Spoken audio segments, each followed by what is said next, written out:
one of my favorite things to talk about are maybe patterns that we don't know that are happening that lead us to maybe dating the quote bad boy. That's such a thing with so many women. And I definitely used to be in that bucket where it's like the only thing I wanted was the thing that was bad for me or the thing that didn't want me back. Where does that stem from? Like, what belief system do you think is driving those decisions? Well, I don't think it's a belief system. I think that we've been pathologized a lot for the strange choices we make. And now that we understand a little bit more about the neurological injury of childhood trauma, you can completely let yourself off the hook. There's a change in the way your brain processes information.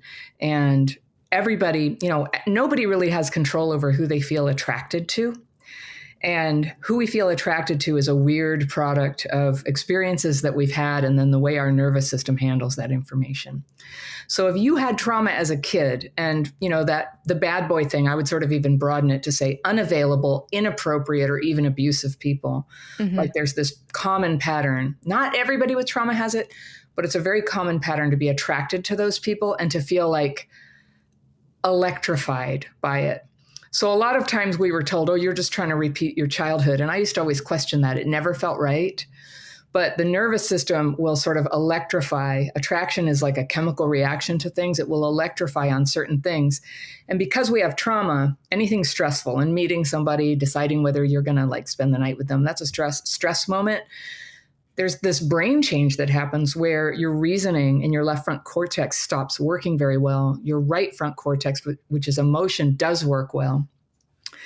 And there's this, I would call it, this is kind of an extreme term, but eroticization of abandonment that happens.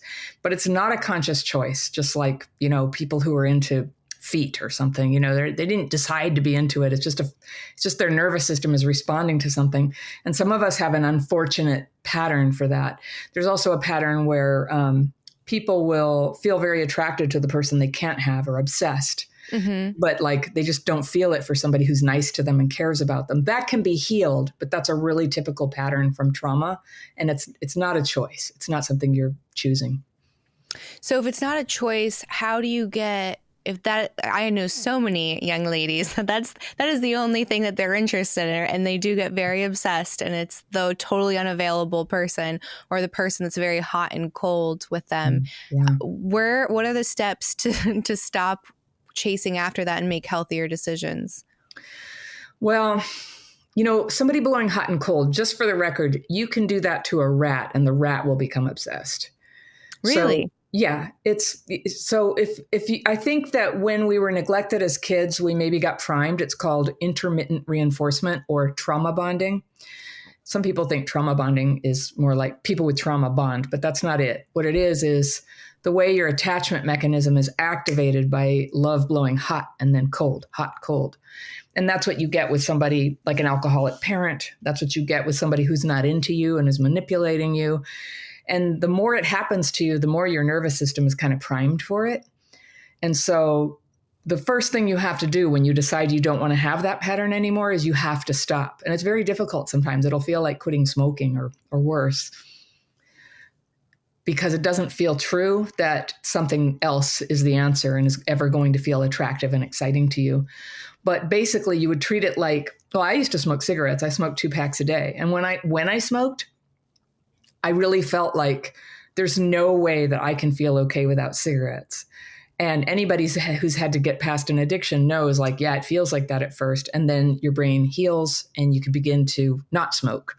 You can begin to, you have to like cut yourself off from these obsessions with people. When somebody isn't interested in you, and this is not helped by a lot of the hookup culture, where there's a lot of rationalizations you can have. It's like, well, I just expect too much, or I'm going to be very unclear about what I really want because I don't want to appear like I'm needy. And all these things work against you, because if you have a core desire, a heart's desire that you want to be in a committed relationship, if you're having relationships that are anything less, they're taking you out of that. And they're starting to reinforce this thing where you fake it and you pretend you're okay and you're cool girl and you're just friends or whatever it is, Yeah, we can go to the movies with your new girlfriend. All that stuff is like stuff that we're encouraged to do in the culture. But if you have this fundamental attachment wound, that you bond with people who aren't into you, it makes it worse. So it has to be cut off cold turkey. That's the trick. And I don't think a lot of therapists will tell you that. And I know when I was going through it, my therapist kept going, let's talk about it. Let's draw a picture about it.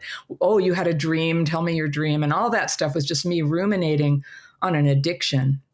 It'd be like sitting there, tell me about how much you love cigarettes. Don't do that. You have to do practical things to get it out of your mind. But I teach a technique, and my whole book is about this. I teach a technique to process your thoughts and feelings. We now know that trauma, complex PTSD, trauma that happens in childhood, it creates an injury to your nervous system that can make it hard to process thoughts and feelings. So a lot of us are walking around with a lot going on in here, and it's old stuff, but it's still charged. And when you have a lot of emotional noise inside your consciousness, it's very hard to detect. Is this person, am I reading the signals right? That mixed signal, does it mean they love me, or does it mean that they're just, would like to have me around for one more night? So that's how it happens. Your brain's not working properly, and you've got to give your brain a chance to heal through healing techniques, but also structured changes to your life that help you stop doing the thing that's making it worse, re-traumatizing you. So many places to go with that.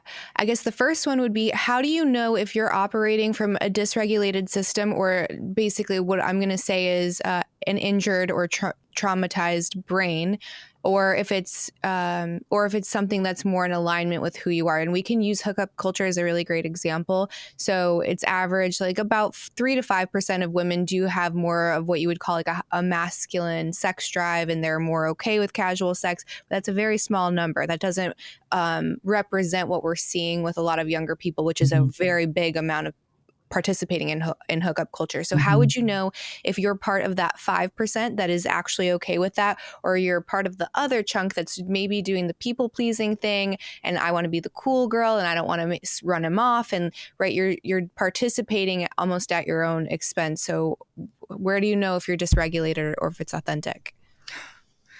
Well, partly you're crying all the time. You're tearing your hair out. You're obsessed with whether somebody's calling you back. It's all you can talk about. I think it's an experience to know this around relationships.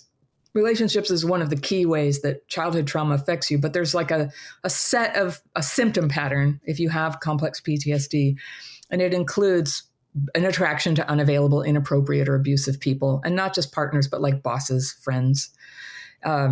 Feeling really overwhelmed in social situations, or like you want to pull away. It's very triggering with people. A pattern of conflict with other people where you're, just constantly kind of at war with your coworkers or your neighbors and your partner, the constant conflict. Also discombobulation. And this part is the physical dysregulation. When we say dysregulation, a lot of people think we're just talking about emotions. And emotions are part of it. But when your nervous system is dysregulated, it's like every system in your body. Your immune system is dysregulated. Your hormone system is dysregulated.